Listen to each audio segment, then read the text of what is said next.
ಅದ್ ಸರಿ, ಅವತ್ತಾಗಿದ್ ವಿಷಯ ಇವತ್ತ್ಯಾಕೆ ಕೇಳ್ತಾ ಇದ್ದೀರಾ? ಇಲ್ಲ, ಅವತ್ತಿಂದಾನೇ ಕೇಳ್ಬೇಕು ಅಂತ ಅನ್ಕೊಳ್ತಾ ಇದ್ದೆ. ಆದ್ರೆ ಕೇಳೋದಿಕ್ಕೆ ಸಮಯನೇ ಸಿಕ್ಲಿಲ್ಲ ನೋಡಿ. ಯಾಕೋ ಅದ್ ನನ್ ಮನ್ಸಲ್ಲಿ ಕಾಡ್ತಾ ಇತ್ತು. ಈಗ ನೆನ್ಪಾಯ್ತು, ಕೇಳ್ದೆ. ಸರಿ ಕಣಮ್ಮ. ರತ್ನಮ್ಮ, ನಿಮ್ಗೆ ಎಷ್ಟು ಥ್ಯಾಂಕ್ಸ್ ಹೇಳಿದ್ರು ಕಡಿಮೆನೆ.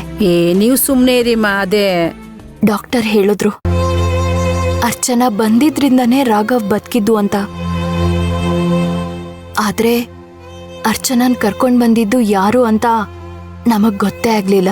ಏನಮ್ಮ ನೀವು ದೊಡ್ಡ ದೊಡ್ಡ ಮಾತೆಲ್ಲ ಆಡ್ತಿದ್ದೀರಾ? ನಾನೀ ಶಾಂತಿ ನಿವಾಸದೋಳೆ ಅಲ್ವೇನಮ್ಮ? ಮಗು ಇದ್ದಿದ್ದ ಪರಿಸ್ಥಿತಿನ ನನ್ನ ಕೈಯಲ್ಲಿ ನೋಡ್ಕೊಂಡಿರಕ್ಕಾಗ್ಲಿಲ್ಲ. ಸಾಧ್ನಮ್ಮ, ನೀವು ನಂಬ್ತಿರೋ ಬಿಡ್ತಿರೋ ಗೊತ್ತಿಲ್ಲ. ಸ್ವಲ್ಪ ಹೊತ್ತು ಅರ್ಚನಮ್ಮ ಬಂದಿರ್ಲಿಲ್ಲ ಅಂದಿದ್ರೆ ಆಗಿದ್ದಾಗ್ಲಿ ಅಂತ ನಾನು ಅವ್ರ ಊರಿಗೆ ಹೊರಟೋಗ್ಬಿಡ್ತಿದ್ದೆ.